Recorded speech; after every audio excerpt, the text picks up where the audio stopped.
Hey everyone, welcome to coding sense. और कल मेरे इंटरव्यू में पूछा डॉम क्या है, तो मैंने कह दिया डॉक्यूमेंट ऑब्जेक्ट मॉडल। उन्होंने बोला इतना ही नहीं, आगे बोलो। तो फिर मैं शुरू हो गया। सो बेसिकली डॉम अगर डॉक्यूमेंट ऑब्जेक्ट मॉडल का फुल फॉर्म है इसका, तो डी मतलब क्या, डॉक्यूमेंट, ओ मतलब ऑब्जेक्ट। तो डॉक्यूमेंट किस चीज़ का बात करता है? बेसिकली कोई ना कोई डॉक्यूमेंट होना चाहिए। तो हमारे पास कितने तरह के डॉक्यूमेंट हो सकते हैं? बहुत तरह के। एग्जाम्पल के लिए हम पहले लेते हैं HTML। बेसिकली इसका फुल फॉर्म क्या होता है? Hyper text markup language. इसके टी में मतलब टेक्स्ट आता है। ये थोड़ा टेक्स्ट के ऊपर है, इसने पूजा किया और टेक्स्ट के ऊपर चला गया, तो बेसिकली HTML। ठीक है। उसके बाद मॉडल आप इंटरनेट पे सर्च कर सकते हो। बेसिकली अगर इस लैंग्वेज में बात करें तो बेसिकली किसी भी चीज़ का प्रोटोटाइप को मॉडल बोल सकते हो, आप कोई फॉर्मेट को मॉडल बोलते हो। ठीक है। तो डॉक्यूमेंट ऑब्जेक्ट मॉडल। ठीक है। अब डॉक्यूमेंट ऑब्जेक्ट मॉडल किस चीज़ का है? तो HTML के बारे में बात कर रहे हैं। HTML और डॉक्यूमेंट ऑब्जेक्ट मॉडल का क्या कनेक्शन है? ठीक है, जो DOM सुन रहे हैं। तो जैसा कि आपको पता है कि आप जो भी JS फाइल लिखते हो, HTML लिखते हो, CSS लिखते हो, ये तो ठीक है, लेकिन पहला आपको क्या रहता है?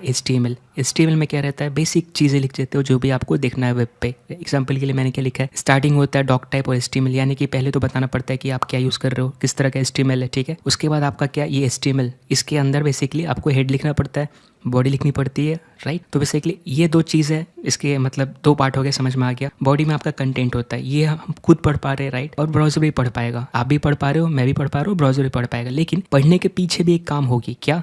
इसको कन्वर्ट करेगा। एग्जाम्पल के लिए मुझे ऐसा चीज़ दिख रहा है, ओके। अब यही चीज़ को अगर आप देखोगे कि ब्राउजर के लिए क्या है, तो मैं अगर इस एक्सटेंशन पे जाता हूँ जो मैंने डाउनलोड किया है, HTML ट्री जनरेटर, बेसिकली यहाँ पे आके आप डाउनलोड कर सकते हो, इंस्टॉल कर सकते हो, आई मीन टू से। और मैं अगर देखूंगा बेसिकली कि है क्या, तो ये मुझे क्या बताएगा? ये HTML ट्री जनरेटर है और ये बताता है कि आपके डॉक्यूमेंट, आपने जो डॉक्यूमेंट बनाया है, जैसे कि होटल, पिज्जा, रूम, इसको ब्राउजर कैसे देखेगा? इसके ये बता रहा है कि HTML है, इसके दो बेटे हैं, हेड और बॉडी। हेड के भी बेटे हैं, मेटा टाइटल जो भी है। बॉडी के अंदर H1 है, डिव है, डिव के भी एक बेटा है, टाइटल, डिव का भी है, और एक स्क्रिप्ट है। तो बेसिकली ये बेसिक जो हम दिख रहा है ना, ये जो ट्री टाइप का स्ट्रक्चर, इसी को बोलते हैं डॉम रिप्रेजेंटेशन। ठीक है। डॉक्यूमेंट ऑब्जेक्ट मॉडल का एक रिप्रेजेंटेशन है, यानी कि ये जो रिप्रेजेंटेशन दिख रहा है बेसिकली आपके डॉक्यूमेंट का है, यानी कि आपका डॉक्यूमेंट देखने के लिए ऐसा ही है, लेकिन ब्राउजर को कैसा दिखेगा वैसा। अब ये है कि ऐसा समझे कि ये फोटो है, ठीक है, ये फोटो है और ये रियल में इंसान है।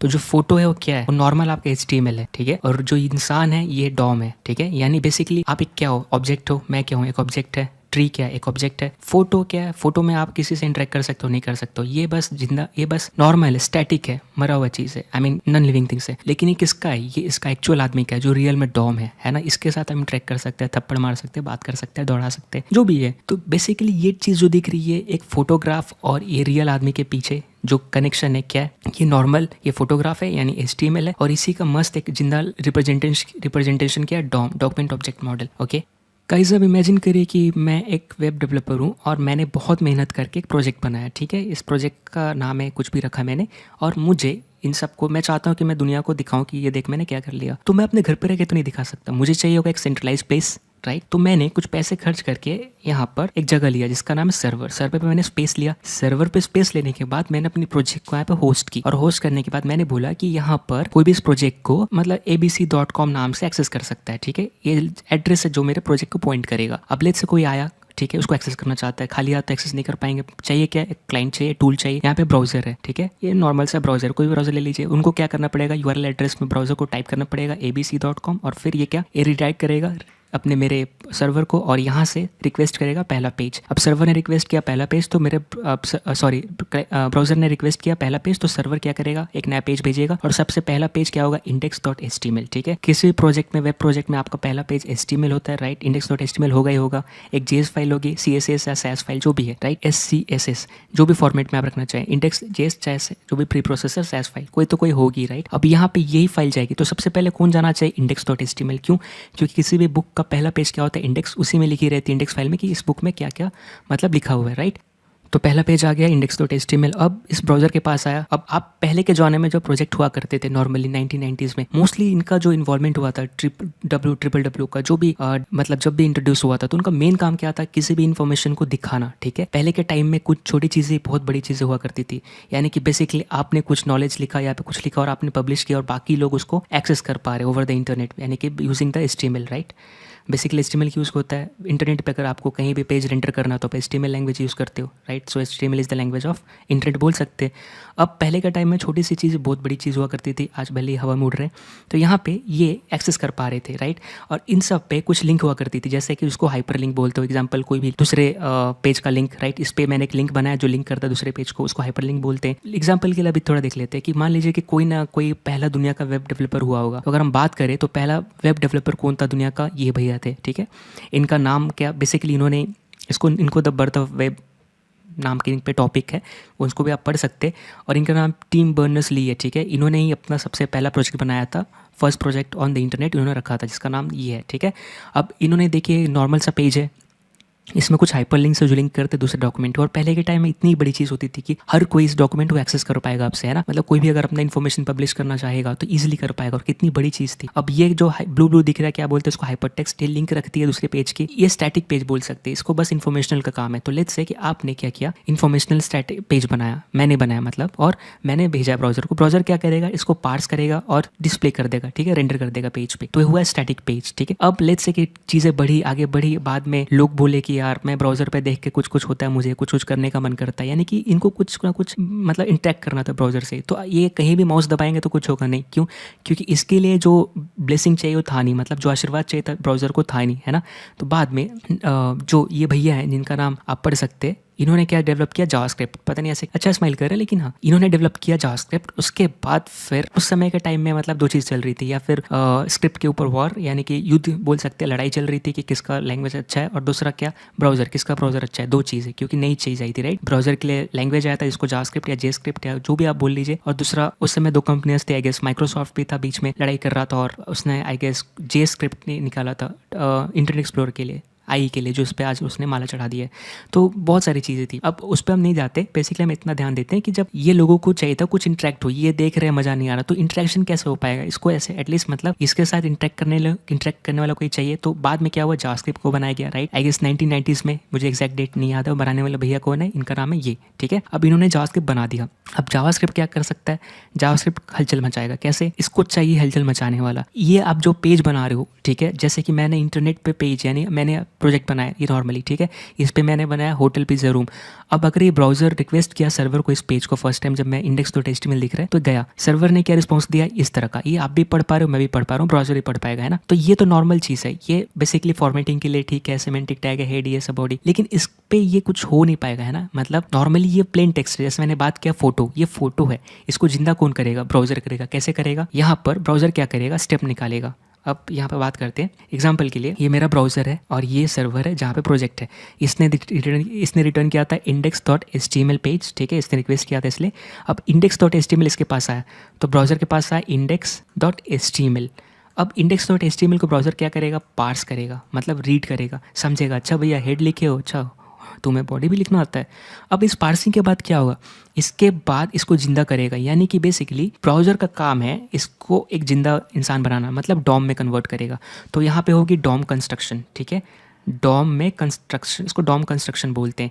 अब डॉक्यूमेंट जब मतलब जैसे डॉम कंस्ट्रक्शन मतलब क्या, कि इसको कन्वर्ट करेगा एक ऑब्जेक्ट में, ठीक है, और उसको नाम देगा डॉक्यूमेंट। जैसे कि हम यहाँ पे देख रहे हैं ना, ये से इस तरह का बनाया गया एक ऑब्जेक्ट जिसमें HTML होगा, एक मेन ऑब्जेक्ट रहेगा, ठीक है, और उसका रूट क्या रहेगा, HTML होगा, उसका चाइल्ड क्या होगा, हेड और बॉडी। अब हेड ले लेट से उसका मन किया और आगे बच्चा दे गया तो मेटा, बॉडी का भी लेट से उसने मन किया और आगे बच्चा दे गया तो H1 डिव भी बड़ा हो गया, शादी कर लिया, इसके पास डिव आए, इस डिव भी बड़ा हो गया, इसने शादी किया, इसके पास डिव आए, अकेला रह गया, ठीक है। अब यहाँ पे चीज़ जो भी है ये इसको बोलते हैं डॉम कंस्ट्रक्शन। डॉम कंस्ट्रक्शन हो गया, अब क्या होगा, अब इसको लेआउट करना पड़ेगा, राइट। लेआउट मतलब क्या, इसके बाद एक प्रोसेस आता है जिसका नाम है लेआउट ऑफ, आप बोल सकते हो जो भी है, जैसे जो भी है मतलब रेंडर ट्री, ठीक है। ये लेआउट ऑफ रेंडर ट्री मतलब क्या, ये जो भी ट्री रेंडर हुआ है, जो भी ट्री बना है। अब बेसिकली यहाँ पर अगर मैं बटन बनाता हूँ, लेट्स से मैं बटन यहाँ पर बनाने दीजिए, थोड़ा टाइम दीजिए। ये मैंने बटन बनाया सेव। अब ये सेव बटन बना दिया, लेकिन स्क्रीन पे कहाँ दिखेगा, यहाँ दिख रहा है, इसको नीचे कौन रख रहा है, ये किसका काम है नीचे रखने का, कैसे डिसाइड होगा कि नीचे रहेगा, है ना। तो बेसिकली लेआउट मतलब ये डिसाइड होगा कि अच्छा इस बटन को यहाँ पे रखना है, ठीक है, चलो डिसाइड हो गया इसको नीचे रखना है। अब उसको दिखाने का काम क्या है, आगे का नेक्स्ट काम है, तो इसको क्या बोलेंगे, basically painting. So painting of render tree, ठीक है। तो बेसिकली ये पेंटिंग लिखा मैंने, स्पेलिंग थोड़ा देख लीजिए, पेंटिंग हुआ। तो अपने ब्राउज़र कैसे काम किया, पहले index.html को लिया, उसको पार्स किया, रीड किया, उसके बाद उसको डॉम में कन्वर्ट किया, डॉक्यूमेंट ऑब्जेक्ट मॉडल जो हम बात कर रहे हैं। यानी कि इसने जब कन्वर्ट किया तो क्या इसने ऐसे किया होगा, ओके पहले आया HTML, इसका आया क्या हेड, ठीक है, इसका क्या है बॉडी। अब इस बॉडी हेड के अंदर जो भी एग्जांपल मेटा टैग है, ठीक है। बॉडी के अंदर क्या आया, एक डिव है, ठीक है। इस डिव लेट्स से 2 डिव है, इस डिव के अंदर लेट्स से और एक डिव है, ठीक है। इस डिव के अंदर कुछ नहीं है तो यही खत्म हो गया। इस डिव के अंदर पैराग्राफ है तो P, इसके अंदर एक पैराग्राफ P, इसके अंदर इमेज है तो IMG, और इसके अंदर मान लो कंटेंट है डिव है तो एक और डिव। तो ऐसे करके ये बनाएगा, ठीक है, क्योंकि ये डॉक्यूमेंट को जिंदा करना पड़ेगा जो हमें रिस्पॉन्स मिला है। अब इसको तरीका यही है, ये ब्राउज़र करता है, हम नहीं करते, डॉम पार्सर, ठीक है।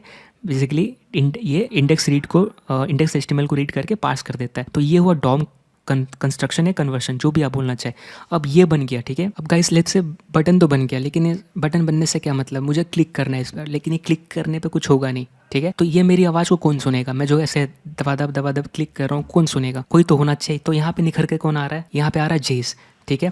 तो यहाँ पे अपने जेस भैया आते हैं। जेस भैया कहाँ पे रन करते हैं, ब्राउजर पे भी रन कर सकते हैं, ठीक है, नोड जेस के पीछे भी रन करते हैं, और मल्टीपल इन्वायरमेंट जहाँ पे मेरिट ऑटोमोबाइल्स जहाँ भी यूज़ होते हैं, ठीक है। लेकिन मेनली हम कहाँ जानते हैं, ब्राउजर नोड जेस के लिए, ठीक है। अभी ब्राउजर के पीछे में ये रन करते हैं, राइट। जेस भैया अलग नखड़ा करते हैं, ये बोलते हैं कि देखो मेरे से मिलाओ तो मरे आदमी से मत मिलाओ, मुझे जिंदा आदमी चाहिए, यानी कि क्या, डॉम चाहिए। यानी कि जो एग्जाम्पल लिए थे फोटोग्राफ, ये कहते हैं कि मुझे फोटोग्राफ से मतलब नहीं, मैं इसको नहीं जानता भाई, तुम मुझे दो जिसको मैं टच कर सकता हूँ। तो इसको क्या दिया है, जिंदा इंसान, ठीक है, ओके। अब इसको अगर जावास्क्रिप्ट बोले कि हाथ ऊपर करो तो हाथ ऊपर करेगा, पैर नीचे करो नीचे, और दबाक से गिर जाएगा, ठीक है। जो भी दबाक से गिरे चाहे नहीं गिरे, लेकिन बात समझ में क्या आ रही है कि जावास्क्रिप्ट बोलता है कि मैं कुछ नहीं समझता तो मुझे कोई इंटरफेस चाहिए, राइट। यानी कि आपके ब्राउजर पे एक बटन है और आप उसको क्लिक कर रहे हो, ठीक है, और मैं देख रहा हूँ कि क्लिक हो रहा है, मैं कुछ नहीं कर पा रहा हूँ, तो कुछ तो करो। तो यहाँ पे बीच में क्या आता है, डॉम आता है, ठीक है। ये कहता है कि मैं एज ए इंटरफेस हूँ, ओके। आप मेरे से इंटरेक्ट करो, आप मुझे जो चेंज करोगे मैं इस पे चेंज कर दूंगा, अगर इस पे कुछ क्लिक होता है तो मैं रिस्पॉन्स करूंगा, ठीक है। आप सुनना, तो यहाँ पे जावास्क्रिप्ट किससे इंटरेक्ट करता है, डॉम से। और डॉम बेसिकली क्या है, हमने जस्ट बात किया, बेसिकली एक ऑब्जेक्ट रिप्रेजेंटेशन है, राइट, डॉक्यूमेंट का। अब डॉम को कहीं ना कहीं अवेलेबल होना पड़ेगा, राइट। तो जैसे ही index.html आता है अपने ब्राउज़र पे, या जो भी चीज़ आती है, और ब्राउज़र उस नॉर्मल HTML को जब कन्वर्ट करता है डॉम में, तो उसको कहाँ रखता है, मेमोरी में रख देता है, ठीक है। तो बेसिकली आप उसको बोलते हो इन मेमोरी, ठीक है, इन मेमोरी में रख देता है। अब कैसा है कि इन मेमोरी सिस्टम जो यूज़ करता है रखने के लिए, यहाँ पे रह गया। अब हर एक विंडो को अपना अपना बनता है, क्योंकि हर एक विंडो में आप अलग अलग पेज खोलोगे तो अलग अलग स्ट्रक्चर आएंगे, किसी की 5-6 आएंगी, किसी की हज़ारों डॉम आएंगे, डॉक्यूमेंट हज़ारों ये आएंगे, राइट, एलिमेंट्स आएंगे।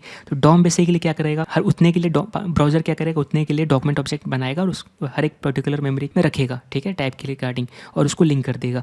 अब डॉक्यूमेंट जो है हमने देखा बेसिकली क्या देखा कि ये HTML है ना, इसके टैग क्या है, तो बेसिकली ये रूट नोड है, इसको नोड बोलते हैं। ऐसे तो आप अभी कॉमनली के लिए आप समझ लो कि इस हर एक टैग को नोड बोल रहे हैं, लेकिन ऐसा नहीं, हर एक का अपना अपना नाम है, ठीक है। तो HTML क्या आ गया, हेड आ गया, ठीक है, इसके अंदर आ गया बॉडी, इसके अंदर डिव आ गया। तो आप हर एक एलिमेंट को ऐसे नोड बोल सकते हो, लेकिन हम यहाँ पे बोल रहे हैं, ऐसा बोलना नहीं चाहिए। बेसिकली नोड मतलब क्या है, एक बेसिक आप पर्टिकुलर टारगेट को बोलते हो, और ऐसे हर एक का अपना नाम है, ठीक है, जैसे एट्रीब्यूट है, जो भी आप बोलना चाहें। तो यहाँ पे हम क्या बात कर रहे हैं कि हर एक ब्राउज़र, जो ब्राउज़र पे जितने टैब है वो, ठीक है, जितने बार आप वेब पेज खोलोगे उतने बार डॉम बनेगा। एक किसका काम है, ब्राउज़र का, आपको उस पर काम नहीं करना है। अब बेसिकली जावास्क्रिप्ट जैसा बताया कि ये बोलता है कि मैं डॉम से इंटरेक्ट करके काम करूँगा। तो अब ब्राउज़र बोला कि ठीक है, अगर तुम बोल रहे हो, जिद कर रहे हो कि तुम्हें डॉम चाहिए, तो उसको कहीं ना कहीं रखना पड़ेगा। तो देखिए, जब भी आप विंडो खोलते हो तो आपको ग्लोबल ऑब्जेक्ट मिलता है जिसका नाम विंडो है, ठीक है।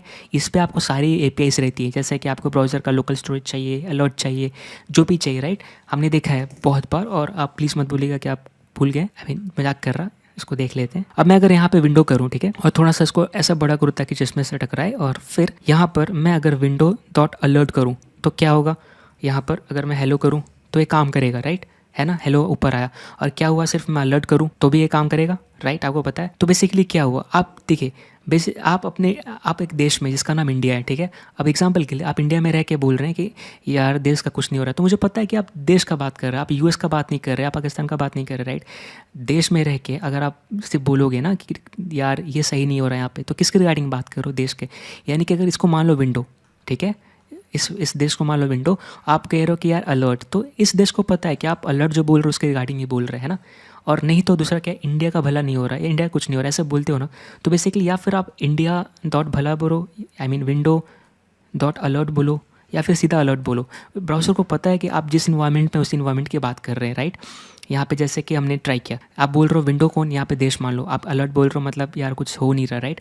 या फिर आप बोलो इस देश का कुछ नहीं हो रहा, या फिर आप बोलो यहाँ कुछ हो नहीं रहा, तो पता है कि आप उसी रिस्पेक्ट में बात कर रहे हैं। इसीलिए विंडो डॉट अलर्ट चाहे रेफरेंस लेके बुलाओ चाहे ऐसे बुलाओ, है तो आप विंडो के अंदर ही, राइट। और जैसे ही ब्राउज़र ओपन करते हो आपको ऑब्जेक्ट मिल जाता है। इतना ही नहीं, यहाँ पे अपने को क्या है, हर एक इन्वायरमेंट का अलग है। यहाँ पे ग्लोबल दिस है, ठीक है। नोड का क्या है, नोड यहाँ पर अगर ग्लोबल टाइप करोगे तो काम नहीं करेगा, नोड में काम करेगा, ठीक है। एग्जाम्पल के लिए मैं अगर नोड खोलूँ यहाँ पे और अगर मैं नोड जेस करूँ, ठीक है, नोड टाइप करूँ और मैं यहाँ पे ग्लोबल टाइप करूँ तो आप देखिए बिल्कुल यहाँ पे काम करता है। यहाँ पे आपको क्या दिखेगा, क्लियर इंटरवल, सेट इंटरवल, सारे एपीआई से, राइट। ये एपीआई आप जावास्क्रिप्ट में भी यूज़ करते हो। तो एक कॉमन एपीआई उन्होंने बनाया जिसका नाम है ग्लोबल दिस। जब आप ये हिट करते हो तो बेसिकली आपको यही ऑब्जेक्ट मिलता है, जो अब एग्जैक्टली ब्राउज़र पे जो नहीं मिलेगा, लेकिन हाँ एक कॉमन आपके पास एक वेरिएबल है, ग्लोबल वेरिएबल, जो दोनों को इंटीग्रेट करता है, नोड में भी और यहाँ भी। अगर मैं ग्लोबल दिस कर रहा हूँ तो आप देख रहे हो बेसिकली यहाँ भी काम कर रहा है और मेरे नोड जेस में भी काम कर रहा है। तो ये चीज़ें बात की बात है, लेकिन हमने देख लिया तो देख लिया। अभी कैसा है ये तो आप समझ गए है ना। तो उसी तरह इन्होंने क्या बोला, ठीक है मेरे पास ग्लोबल ऑब्जेक्ट क्या है, विंडो है, तो मैं क्या करूँगा, तुम्हारे इस डोम को मैं रख दूंगा, डॉक्यूमेंट नाम का एक प्रॉपर्टी बनाऊंगा ऑब्जेक्ट के ऊपर और वहाँ पे रख दूंगा, ठीक है। अब वेरीफाई करते हैं कि इन्होंने जो बोला सच है या स्कैम हो रहा है, तो मैं विंडो डॉट कर दिया और एंटर करता हूँ। तो मैं जब इसको देखूंगा तो यहाँ से बी है ना, और नीचे जाऊँगा तो मुझे क्या मिलेगी, यहाँ डॉक्यूमेंट बोल रही है, राइट। ये डॉक्यूमेंट क्या है, ये आपका डॉम है। सो बेसिकली आप देख रहे हो कि मैं अगर यहाँ पे विंडो डॉट डॉक्यूमेंट करूँ तो क्या आएगा, बेसिकली डॉम आ रही है, राइट। डॉक्यूमेंट ऑब्जेक्ट मॉडल आ रही है, ये यहाँ पे स्टोर है। और मैं क्या देख पा रहा हूँ, जैसा हमने बात किया था, इसके 2 बच्चे, ठीक है, ये आपका रिप्रेजेंट कर रहा है किस तरह का डॉक्यूमेंट है। और यहाँ पे 2 बच्चे, ये लैंग्वेज बताता है आपके, बेसिकली जो आप इन्फॉर्मेशन दे रहे हो उसका लैंग्वेज क्या है। यहाँ पे इंग्लिश है इसलिए ईएन। और यहाँ पे बेसिकली इसके 2 बच्चे हैं, हेड और फिर क्या है, बॉडी है। बॉडी के अंदर भी 2 बच्चे हैं। ऐसे में देखिए मैं उसको एक्सट्रैक्ट कर पा रहा हूँ, ये कर पा रहा हूँ। इवन आप सेम वीएस कोड में कर पाते, वीएस को पता है कि कैसे हो रहा है, राइट। सो देखिए है ना, तो बेसिकली आप एक एक नोड से जाके, रूट नोड से जाके उसको एक्सपेंड और स्ट्रिंग कर पा रहे। तो ये एक्चुअल एज अ ब्राउज़र देख पा रहा है। अब ब्राउज़र अगर इसको ऐसे दिखता है तो अब मतलब जावास्क्रिप्ट इसको एज पढ़ पा रहा है। अब ये जिंदा इंसान है, राइट, ये नॉर्मल टेक्स्ट नहीं है। अगर मैं इसको टच कर पा रहा हूँ, देखिए ना एक्सपेंड हो रही है, वही जो रिस्पॉन्स में आया था आप देख रहे हो। अगर मैं रिफ्रेश करता तो ये नॉर्मल पेज थी, मैं इस पर कुछ नहीं कर सकता। देखो मैं टच कर रहा हूँ, कुछ नहीं हो रहा। इसको जिंदा फॉर्म दिया ब्राउज़र ने, इसीलिए अपने को ये ऐसे दिख रहा है। अब ये तो ठीक है। अब आप जावास्क्रिप्ट क्या बोलते हैं, आप सब चीज़ मुझ पे छोड़ दो, मैं इसके साथ बात करके आपका पूरा काम कर दूंगा। यानी कि जो आप सेव कर रहे हो, तो मैं क्या करूँगा, लेट्स से अगर मुझे डॉक्यूमेंट डॉट, अपने पास बहुत सारे एपीआईज एग्जांपल मेथड्स है, राइट। अगर मैं गेट एलिमेंट बाय, ठीक है, और यहाँ पे या फिर गेट एलिमेंट बाय कुछ भी, लेट्स से टैग नेम करना चाहो, तो मैं यहाँ पे क्या दूंगा, बटन, ठीक है। अगर मैं बटन देता हूँ, एंटर करता हूँ, तो क्या आ जाती है, उस इंसान का ये पार्ट आ जाता है, यानी इस डॉक्यूमेंट का ये पार्ट हमें मिल जाती है। और हम क्या देख पा रहे हैं, बेसिकली 0 पोजीशन पे बटन, उसके पूरे प्रॉपर्टीज़ है, कहाँ कहाँ गया, क्या करता है, क्या रखता है, हर एक पूरा ब्यौरा पड़ा है, राइट, पूरे जन्म कुंडली इसका। तो आप देख रहे हो कि अब ये डॉक्यूमेंट डॉट ये जो कर रहे हैं जावास्क्रिप्ट कैसे इंटरेक्ट कर पा रहा है ना यहाँ पे। अब इसके साथ इंटरेक्ट कर सकता है। लेट्स से कि आपको इस पर कुछ करना है, हमने क्या देखा, 0 पोजीशन पे कुछ था, राइट। सो 0 पोजीशन को जब आप हिट करोगे तो आपको एग्जैक्ट वही एलिमेंट मिलेगी। और इस पे आप कुछ भी कर सकते हो। एग्जांपल के लिए आप टेक्स्ट कंटेंट चेंज करके आप हेलो करना चाहते हो, ठीक है। अब देखिए मैं क्या इसको जाके HTML में चेंज करूँ, नहीं। अब वो कौन इंटरेक्ट कर रहा है, जावास्क्रिप्ट इंटरेक्ट कर रहा है, इसने हेलो कर दिया, राइट। आप जो कर रहे हो चेंज हो रहा है। तो बेसिकली हेलो बाबू कैसे हो रहा है ये अभी इस डॉक्यूमेंट को कौन चेंज कर रहा है, मैं कैसे, अगर मैं इंटरेक्ट करूँ इस पर, इवेंट लिसनर लगाऊंगा तो काम करने लगेगा, है ना। यानी कि अगर मैं यहाँ पे ऐड इवेंट लिसनर लगा दूं और मैं बोलूं कि देखो जब भी मैं तुम्हारा नाक दबाऊं तो तुम चिल्लाना, तो मैंने चिल्लाने के लिए क्या मैं फंक्शन दे रहा हूँ, ठीक है, कॉल बैक, ये रिस्पॉन्स करेगा यहाँ पे जब भी कोई क्लिक करेगा तो मैं बोलूँगा चिल्लाओ, ठीक है। अब ये देखो, अब यहाँ पे ना कुछ प्रॉब्लम हो गई है, क्योंकि जैसे स्टार्ट किया स्ट्रिंग तो वैसे एंड भी करना है, थोड़ा दिमाग का प्रॉब्लम मेरा। अब ये देखिए मैं इसको क्लिक करूँगा, हेलो आ रहा है, चिल्लाओ आ रहा है, जितने बार भी क्लिक करो उतने बार भी दिख रही है। यानी कि मैंने क्या किया, मैंने इसके साथ, अब जावास्क्रिप्ट अब क्या बोल रहा है कि आप चिंता मत करो, मैं डॉम के साथ बात करके हर चीज़ हैंडल करूँगा। इसलिए मैं जब हेलो दबा रहा हूँ तो कौन लिसन कर रहा है, ये इवेंट किस, जावास्क्रिप्ट लिसन कर रहा है और किसके साथ इंटरेक्ट कर रहा है, बेसिकली लिसन ये कर रहा है, जावास्क्रिप्ट को बता रहा है, जावास्क्रिप्ट क्या इस पर एक्शन ले रहा है ना। तो हम इंटरेक्ट कर पा रहे हैं अपने वेब पेज के साथ। तो यही चीज़ है, अगर डॉम और जावास्क्रिप्ट नहीं होते तो आप ये नहीं कर पाते, राइट। ऐसा समझिए जब डॉम नहीं तो HTML भी नहीं है ना। तो डॉम ऐसा नहीं कि पहली बार है, डॉम जब शुरू में जावास्क्रिप्ट से पहले भी डॉम थे। यानी कि देखिए यहाँ पर मैं, आप एक लिंक है जो भी है, अगर एक नॉर्मल पेज भी देख रहे हैं तो इसका भी कोई ना कोई रिप्रेजेंटेशन होना चाहिए। तो डॉम के पहले बहुत सारे वर्जन थे। एग्जांपल की ऐसा मानिए डॉम, ठीक है, लेयर 0 था, लेयर 1 आया, एक्चुअल डॉम आई गेस 1998 में आया था, जो रियल डॉम बोल सकते हो, है ना, जिसमें बहुत सारा चीज़ सपोर्ट कर रहा था। ये बेसिक चीज़ थी। और जावास्क्रिप्ट इससे जस्ट पहले आता है, गेस 1993 या 1992 या 1991 नहीं पता, लेकिन अब JS और ये मिलके दोनों काम करते हैं। सो ये टेक्नोलॉजी दोनों मिलके अपनी वेब पेज एप्लीकेशन को बहुत चालू बनाते हैं, राइट। अब डॉम को ऐसा आपने सुना है कि डॉम को डायरेक्टली मॉडिफाई करना सही चीज़ नहीं है। क्यों? देखिए, आप अगर मैं यहाँ पे क्या कर रहा था, डॉम को यहाँ मॉडिफाई कर रहा था डायरेक्ट, राइट। अब ये चीज़ ये देखने को नॉर्मल है, अपने लिए ईजी है, राइट, लेकिन ये ब्राउज़र के लिए ईजी नहीं है ना। मैंने चेंज किया लेट्स से कुछ भी, तो क्या प्रोसेस होता है आपको पता है कि बेसिकली जो प्रोसेसिंग होती है दो तरह से होती है। एक तो आपका जो HTML आया है ना, ये क्या हुआ, पार्स हुआ, उसके बाद डॉम में कन्वर्ट हुआ, उसके बाद क्या हुआ, इसकी बेसिकली डॉम कंस्ट्रक्शन जो भी है, राइट, इसकी लेआउट रहेगी, लेआउट कंस्ट्रक्शन होगी, मतलब चीज़ों को कहाँ पे रखना है, राइट, कोई बटन को कहाँ प्लेस करना है, जो भी है। उसके बाद क्या होगा, रेंडर होगा ये स्क्रीन पे, जिसको पेंट बोलते हैं, है ना। अब उसी तरह CSS का भी होता है, ठीक है। CSS का क्या होता है, CSS को भी पार्स किया जाता है और बेसिकली ये CSSOM बनता है, ठीक है। और ये बेसिकली ये किस पे काम करता है, जो भी डॉम बना उस पर काम करता है, क्योंकि एटलीस्ट जब आप कोई क्लास अटैच कर रहे हो, एग्जांपल के लिए अगर मैं बात करूँ यहाँ पर, जैसे मैं ना इस होटल फूड, ठीक है, ये क्लास है, यहाँ पे मैं क्या कर रहा, स्टाइल लिख दे रहा, यहाँ पे लेट्स से मैं यहाँ पे क्या कर रहा, स्टाइल लिख रहा, और मैं यहाँ पे ये क्लास दिया और मैं इसका कलर चेंज कर रहा, ठीक है, रेड कर रहा। तो ये चीज़ जो मैं चेंज कर रहा है, ये किस पे काम कर रहा है, इस पे। और ये डॉक्यूमेंट है नॉर्मल, ये हमारे लिए जैसा है वैसे ब्राउज़र के लिए भी रहेगा शुरू में, है ना। ये देखिए रेड हो गया। अब यहाँ पे आप देख रहे हो ना, ये चीज़ आप देख रहे हो कि बेसिकली ये जो रेड हुआ है इस क्लास पे कुछ लगा है, राइट। तो आप देखोगे कि अपने पास बहुत सारा चीज़ है, प्रॉपर्टीज़, एक्सेसिबिलिटीज़, कंप्यूटेड स्टाइल, जो भी चीज़ है। तो ये जो एक तो बेसिक रिप्रेजेंटेशन है कि आपका डेटा यहाँ पे कैसे लेआउट हो रहा है। लेकिन आप देखो कि होटल रूम पे मैंने कुछ अटैच किया और यहाँ पे काम कर गया, पेंट हो गया, तो ये कैसे काम किया। तो ये बिना डॉक्यूमेंट, मतलब नॉर्मल डॉक्यूमेंट के साथ तो काम नहीं करेगा, आपके टेक्स्ट के साथ बेसिकली इसको भी जिंदा इंसान चाहिए। तो इसने डॉम पे गया और उसने फाइंड किया कि बेसिकली आपने क्लास नेम क्या बोला, तो मैंने बोला होटल रूम, तो होटल रूम, ठीक है। अब होटल रूम कहाँ मिलेगा, अगर मैं होटल रूम का है, ये होटल रूम है, तो अगर मैं इसको इंस्पेक्ट करूँगा, मतलब या फिर document dot gate element by class कर दूंगा, क्लास नेम, और यहाँ पे मैं होटल रूम करूँगा, तो इसके पास बहुत सारी प्रॉपर्टीज़ होगी, पूरा कलेक्शन है। और आप इस पे देखोगे कि जो जीरो इंडेक्स है इस पे ना कहीं क्लास होगा, स्टाइल होगा, है ना। यानी कि ये देखिए बेसिकली मैं यहाँ पर ना होटल रूम का जीरो इंडेक्स, ठीक है, ये आता है, और इसके ऊपर क्लास है, ठीक है। एक क्लास नेम क्या बताता है, क्या क्लास है इसका, राइट। तो यानी कि ये है, इसको पता करेगा, अच्छा कौन सा कहाँ पे क्लास है, तो ये किसका हेल्प लेगा, डॉक्यूमेंट का ही लेगा, राइट, बिना डॉक्यूमेंट का नहीं कर सकता। और जैसे ही मैच करेगा उस पर ये स्टाइल पुट कर देगा, और फिर इसके बाद क्या होती है, इसके बाद होती है कंस्ट्रक्शन, ठीक है। ये CSS पहले CSSOM का जो है ना कंस्ट्रक्शन होगा, लेआउट कंस्ट्रक्शन, राइट। अप्लाई होने के बाद ये कैसा दिखना चाहिए, है ना। अगर मैंने, यानी कि कौन सा स्टेप है, पहले मैंने क्लास अटैच किया, उसके बाद क्लास इस पर लगा, अब ये लगा तो रेड हुआ, राइट, तो बेसिकली कंस्ट्रक्ट हुआ। तो इसका भी क्या होता है, लेआउट कंस्ट्रक्शन होता है। इसका नेक्स्ट प्रोसेस क्या है, उसके बाद ये पेंट होता है, जिसको आप रेंडर बोलते हो, है ना। तो इन दोनों का भी सेम प्रोसेस है, चाहे CSS चाहे HTML। अब छोटा सा चीज़ चेंज करते हो तो क्या होता है, फिर से पार्स होती है, फिर से जो भी आप जो भी छोटा सा चीज़ करते हो तो बेसिकली डॉम में अगर कोई चेंज करती है तो क्या होता है, चेक होता है कौन से पार्ट में चेंज किया। अब 2 लाइन का एलिमेंट है तो ठीक है, लेकिन अब आज के टाइम में बहुत सारे लार्ज पोर्टल्स आते हैं जिसमें हज़ारों लाइन की कोड होती है, 10,000 20,000। तो उसमें अगर एक पॉइंट पे चेंज करते हो ना, तो पूरा डॉम को पता करना पड़ता है कहाँ पे हुआ, फिर उसको री रेंडर करना पड़ता है। यानी कि ये प्रोसेस फिर से, एक बटन को मैंने साइड घसकाया ना, तो फिर से डॉम में चेंज होगा, लेआउट होगी, CSS भी चलेगा, CSS भी पेंट करेगा। इतनी मेजर प्रोसेस है ये। बहुत एग्जाम्पल के लिए आपने घर बनाया और ठीक है, और बाद में आपने क्या डिसाइड किया कि नीचे का जो छोटा सा ईंटा है ना उसको घसकाना है। तो आप सोचिए कि फिर से आप ईंटा को घसकाओगे, यानी कि एक घर बनाया और आपको डिसाइड किया कि इस घर का ईंटा को चमकाना है या फिर साइड हटाना है, कहीं हटाना है, प्लेस करना है, तो क्या फिर से एक कंस्ट्रक्शन चालू होगा, है ना। फिर से ये ईंटा साइड रखा, फिर से बनेगा, इसको साइड करो तो क्या होगा, फिर से ये कंस्ट्रक्शन होगा, राइट। इसको साइड कर दिया तो नहीं है अब। तो ये सब चीज़ें बेसिकली एक ऐसा नहीं कि बार बार आप घर बनाते हो, है ना, छोटा सा चेंज करने पे भी। तो इसीलिए इसको बोलते हैं कि बहुत मेजर प्रॉब्लम होती है। और आज के टाइम में पहले के टाइम में एप्लीकेशन छोटा हुआ करती थी, चलिए 1 पेज 2 पेज ज़्यादा से ज़्यादा 3 पेज, मोस्टली इन्फॉर्मेशनल होती है, थोड़ा थोड़ा क्लिक इवेंट ये इवेंट होती थी। उसके बाद क्या आया, उसके बाद आया कि एप्लीकेशन बड़ी होने लगी, ठीक है।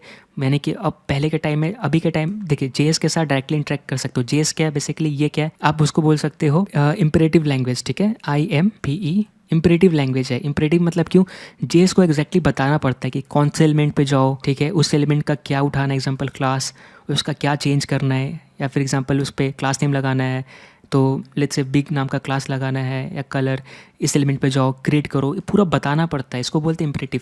और इस पे बेसिकली आप जितना बार करते हो उतना टाइम लगता है और आप हर चीज़ में आप जेस नोड को चेंज करते हो। यानी जो हम बात कर रहे थे, यानी कि जो अपना HTML है, ठीक है, ये अपना हेड है, ये अपनी बॉडी है, इस बॉडी के अंदर आपका H1 टैग है, इसके अंदर div है, इसके अंदर div है, इसके अंदर div है, इसके अंदर भी div है, इसके अंदर div है, ये चलता रहा। तो लेट्स से अगर आपको इस पॉइंट पे चेंज करना है तो इसको वापस ऐसे आना पड़ेगा, है ना। और ये जेएस क्या इंपरेटिव लैंग्वेज, आपको कहीं भी कुछ करना है तो आपको इतना लिखना पड़ता है। तो एक तो लिखने का चक्कर, दूसरा डॉम को ट्रैवर्स करने का। बेसिकली ट्री है, ट्री क्या करते हो, ट्रैवर्स करते हो, अपने डेटा स्ट्रक्चर में पढ़ा होगा। तो डिफरेंट इसके अपने एल्गोरिदम्स है जो फास्ट करते हैं, लेकिन फिर भी अगर आप चाह लियो कि स्लो करना है तो कर ही दोगे, है ना।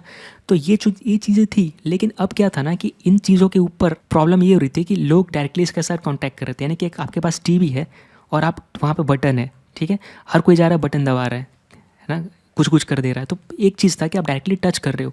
तो बाद में जो भी चीज़ है, एग्जांपल अभी ये इंपरेटिव है, इतनी लिखनी पड़ रही है, तो बाद में कौन आया था, jQuery आया था।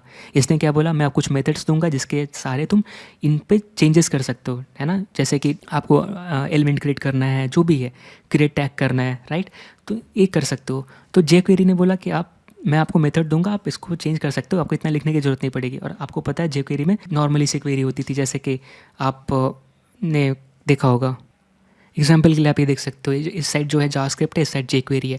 अब देखिए बेसिकली इतना लिखा, आपने इसमें इतना लिखा और इसमें आप 2 लाइन में लिख के आपने अपना काम कर लिया, ठीक है। इसमें कुल मिला क्या हो रहा था, बैकग्राउंड चेंज कर रहे थे। तो पहले आपने क्वेरी सेलेक्टर यूज़ करके उसका सेलेक्टर टैग, उसका ID यूज़ किया, राइट, फिर उसको रीड किया, स्टाइल डॉट बैकग्राउंड लगा के, फिर आपने उस पर चेंज किया। लेकिन यहाँ पे आप देख रहे हो jQuery में सिर्फ 2 लाइन में पूरा काम हो गया। तो आप देख रहे हो चीज़ें छोटी होती गई, है ना। jQuery इसने छोटा कर दिया चीज़ें, ये था, इसको बोलते इंपरेटिव, राइट। आपने कंप्लीट बताया कि इस पेज पे जाओ या इस एलिमेंट पे जाओ, इस एलिमेंट का कलर चेंज करो। लेकिन jQuery ने बोला ये मैं मुझ पे छोड़ दो, बस तुम मुझे बताओ कि मुझे क्या करना है। तो मैंने बोला देखो ये बॉडी है, इसका CSS है, इसका बैकग्राउंड एलिमेंट है, इसका चेंज कर दो बस। तो मैंने क्या कर दिया, जो चाहिए मैंने यहाँ लिख दिया। यहाँ पे मैंने इसको बताया यहाँ पे जाओ, यहाँ पे जाओ, यहाँ पे तुम्हें बैकग्राउंड मिलेगा, और यहाँ पे कुछ करना नहीं पड़ा। यानी कि एक तरह से चीज़ें छोटी कर दिया आपने, बस यहाँ पे एक एक चीज़ गाइड कर रहे हो, यहाँ पे बस बता रहे हो आपको क्या देखना है, राइट। यहाँ पे स्टेप है, यहाँ पे आपको क्या रिजल्ट चाहिए। तो बॉडी का CSS मुझे बैकग्राउंड चाहिए था, उसका ये चाहिए था, आपने जस्ट बता दिया। यहाँ पे आप बता रहे हो कि हेलो उठाओ, ये उठाओ। तो आप देख रहे हो चीज़ें कैसी छोटी होती जा रही, राइट, होती गई, आई मीन टू से। तो जो है jQuery आया, उसके बाद क्या है, jQuery भी वही कर रहा था, ये div को डायरेक्टली, नोड को डायरेक्टली चेंज कर रहा था। और लैंग्वेजेस और जो ऐप्स थे ग्रो होते जा रहे हैं ना, ऐप्स बड़ा होते जा रहा था, प्लस प्लस प्लस होते जा रहा था। तो बीच में आया AngularJS, ठीक है। AngularJS ने क्या बोला कि ठीक है, मैं क्या करूँगा, मैं थोड़ा सा आपको नॉर्मल चीज़ें प्रोवाइड करूँगा। जैसे कि एग्जांपल के लिए कोई नोड है div, ठीक है, मैं इसको वॉच करूँगा, ठीक है। अगर कोई चेंज होगा तो ही मैं इसको चेंज करूँगा। और अगर उसके बाद फिर आया नेक्स्ट, ठीक है, ये भी सॉल्व नहीं कर पाया क्योंकि ये कुछ ट्रिगर, ये वॉच करके कुछ लगाता था और फिर ये चीज़ें चेक करता था। उसके बाद फिर आया अपना React.js आते ही एकदम टॉप पे पहुंच गया। क्योंकि ये लेके आया आपका वर्चुअल डॉम कॉन्सेप्ट, ठीक है, वर्चुअल डॉम कॉन्सेप्ट लेके आया। ये वर्चुअल डॉम क्या होता है, ये डॉम तो सुना है, वर्चुअल डॉम मतलब एक इंसान है, ये फ़ोटो हमने बात किया था, इसका ये जिंदा इंसान है और ये इसका क्लोन है, ठीक है, वर्चुअल क्लोन, दिखता नहीं है। लेकिन अब यहाँ पे क्या है, React क्या बोलता है कि अगर आप कुछ भी चेंज करते हो तो मैं चेक करूँगा कि आपका, लेट्स से आपने पहले H1 का वैल्यू 2 था, आपने 3 कर दिया, तो चेक करेगा पुराना वैल्यू क्या था और रियल वैल्यू क्या था। और अगर चेंज होता है तो क्या करेगा, इस नॉर्मल इंसान पे चेंज करेगा, मतलब ये वर्चुअल इंसान पे चेंज करेगा और बाद में इसको मर्ज कर देगा, राइट, जो भी है। तो इसको बेसिकली जो भी रिकंसाइलेशन प्रोसेस को बोलते थे। तो उसके बाद बहुत सा है। फिर नेक्स्ट कॉन्सेप्ट क्या है, अपने को शैडो डॉम भी है, राइट, ये सब सुनने को मिलता है। ये क्या करता है, ये क्या बोलते हो, हर एक नोड के पीछे एक नया नोड क्रिएट कर देते हो, ये बोलते हो शैडो है, ठीक है। आप क्या करते हो, मैं इसके साथ कर रहा हूँ कुछ, है ना, आप बेसिकली ये आपका मेन है लेकिन आप इसका शैडो क्रिएट कर रहे हो और आप बोलते हो कि आप इस पे इंटरेक्ट कर रहे हो, राइट। इससे फ़ायदा क्या होता था कि बेसिकली अगर एक तो आपको इनक्लोज स्कोप मिलती थी, राइट, एक दुनिया मिलती थी जिसमें कि आप कुछ भी यूज़ कर सकते हो, कोई भी क्लास, और वो दूसरे नोड को इम्पैक्ट नहीं करता था। इसके बारे में आप पढ़ाई कर सकते हो और भी, लेकिन ये मैंने शॉर्टकट में बताया। लेकिन अपने को मेन क्या समझना था, डॉम क्या है। सो आई होप आपको समझ में आ गया होगा कि अब डॉम क्या है। और फिर इन दोनों को जाते जाते नमस्कार करते हैं जिन्होंने हमें उनका पहला प्रोजेक्ट को प्लस जिन्होंने जावास्क्रिप्ट प्रोवाइड किया। ऐसे ही आप स्माइल करते रहिए। और फिर दूसरा अपने जिन्होंने फर्स्ट प्रोजेक्ट बनाया था अपने वर्ल्ड पे, उनको भी सलाम। और जिसका मैंने एग्जांपल दिया वो ये है डिफरेंस बिटवीन जावास्क्रिप्ट, मैंने इनका फ़ोटो यूज़ किया, तो जाते जाते बताना पड़ता है वरना फिर दिक्कत हो जाएगी। सो आई होप आपको वीडियो पसंद आया होगा। मिलते हैं अगली वीडियो में। Thank you so much.